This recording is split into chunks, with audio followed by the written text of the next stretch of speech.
In today's world, well, cybersecurity is this constant challenge, isn't it? It really is. Just keeps growing. And it often boils down to this basic question. Yeah. Who gets access to what? And, for how long? Yeah. It's a massive balancing act. Especially for organizations trying to fight off these really sophisticated cyber threats, deal with insider risks, navigate compliance. Which can be a nightmare. Right. All while just trying to keep the lights on and operations run smoothly. It's a truly complex landscape, yeah. And the stakes are just incredibly high, the old way of doing things. Like always on admin rights. Exactly. That's become a huge liability. Attackers, well, they love those persistent targets. Okay, so how do we actually tackle this? For this deep dive, we're going to unpack a concept that's really changing the game. Just-in-time, or JIT, privilege. JIT. Our mission today is pretty straightforward. Cut through the noise, pull out the key insights from the material we've gathered, and give you, our listener, a shortcut to understanding this really critical security idea. Think of it as fundamentally rethinking trust in the digital space. That's a good way to put it. Yeah, JIT privilege isn't just, a technical tool.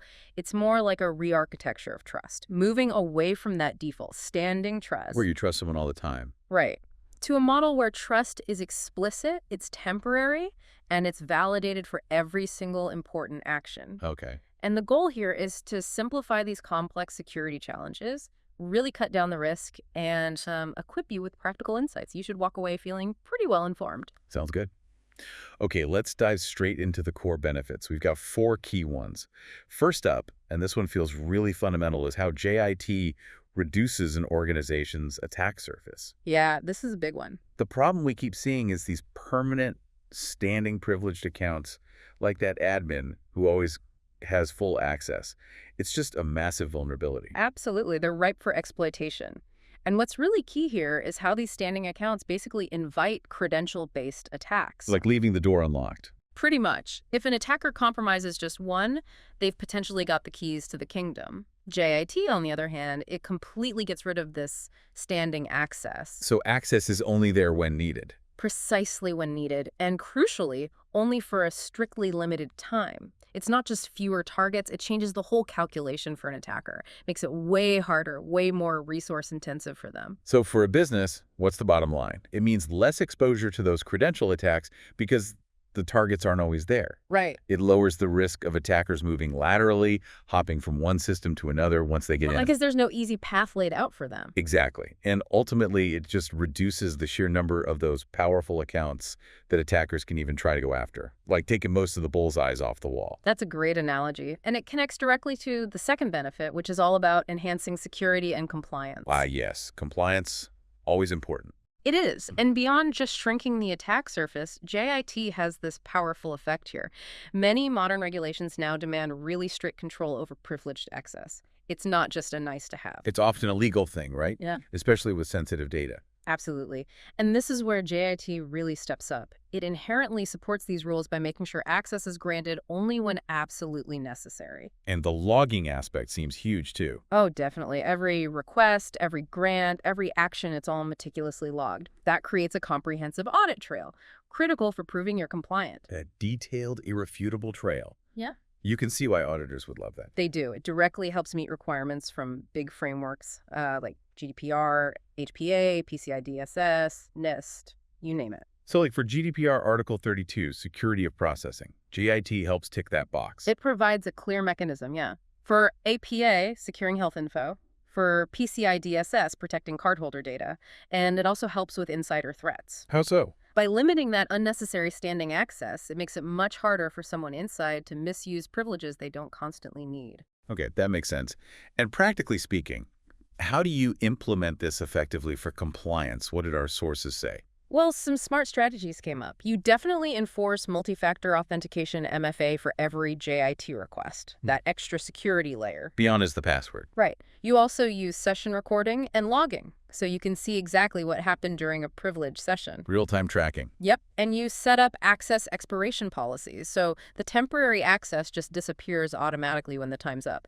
No manual cleanup needed. So, okay, that makes you wonder, how do the compliance bodies themselves view JIT, PCI DSS, for instance? Good question. For PCI DSS, it aligns perfectly with requirements 7.1 and 8.1 limiting access strong authentication. It's not just checking a box, it changes how auditors see your security. At APT. The security rule demands strict controls over sensitive data access. JIT addresses that directly access only when necessary. Across the board, really, JIT makes audits smoother, less painful. And reduces the risk of those big non-compliance fines. Exactly, by tightly controlling and documenting everything. Okay. Benefit number 3. This one hits home for IT departments. Improving operational efficiency. Ah, the efficiency gain. Yes. Think about the old way, right? An admin needs urgent access. Submits a ticket. Waits and waits. Maybe gets it a day later, if they're lucky. Yeah. That traditional PM approach can be such a drag. So much manual work, slow approvals. It just slows everything down. It's that classic bottleneck. And the key insight here is how JIT flips that script by automating the whole access process, giving it out and taking it back. Automation's the key then. Absolutely. It's the game changer. Removes human delays, reduces errors. And the operational benefits sound pretty good. Less IT overhead because you're not manually approving everything. Right. Saves a ton of time. Workflow speed up. People get access on demand, no waiting. Which they love. And it improves the user experience, right? People get access just when they need it without all the hassle for something they only use occasionally. It fosters a much smoother, more secure way of working. Swift access, but controlled. So how do you actually achieve that efficiency? What are the steps? Well, you integrate JIT workflows into your existing IAM systems, your main identity directory. Connect it all up. Yeah. And for the really critical stuff, you use dedicated PAM solutions to automate the provisioning and deprovisioning. Keeps it tightly controlled. And self-service requests. That's a big part of it, too. Empower users with self-service requests, but back it up with solid approval workflows. Streamlines things massively. Makes necessary controls less clunky. What's interesting is that compliance frameworks actually seem to like this efficiency push. They do. It's not just about speed. It's recognized as being more secure, too. SOX, for example. Sarbanes-Oxley. Right. Requires strict access controls, automated enforcement for financial data integrity. And things like FISMA and NIST 800-171 recommend automation to boost security and cut down on manual mistakes. So it's really a win-win. Better security, faster operations. Exactly. Which brings us neatly to our final benefit. This one really hones in on a often underestimated risk, limiting privileged credential misuse. Ah, the stolen or misused password problem. Precisely.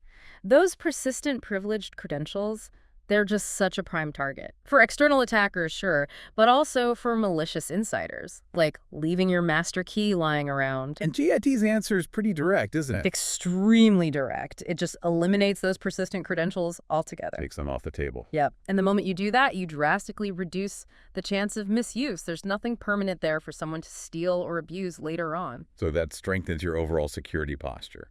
Stop standing admin privileges being misused. Right, and it cuts the risk of compromised credentials being reused down the line because they were only temporary anyway. And you mentioned this concept, zero standing privileges. Yes, ZSP.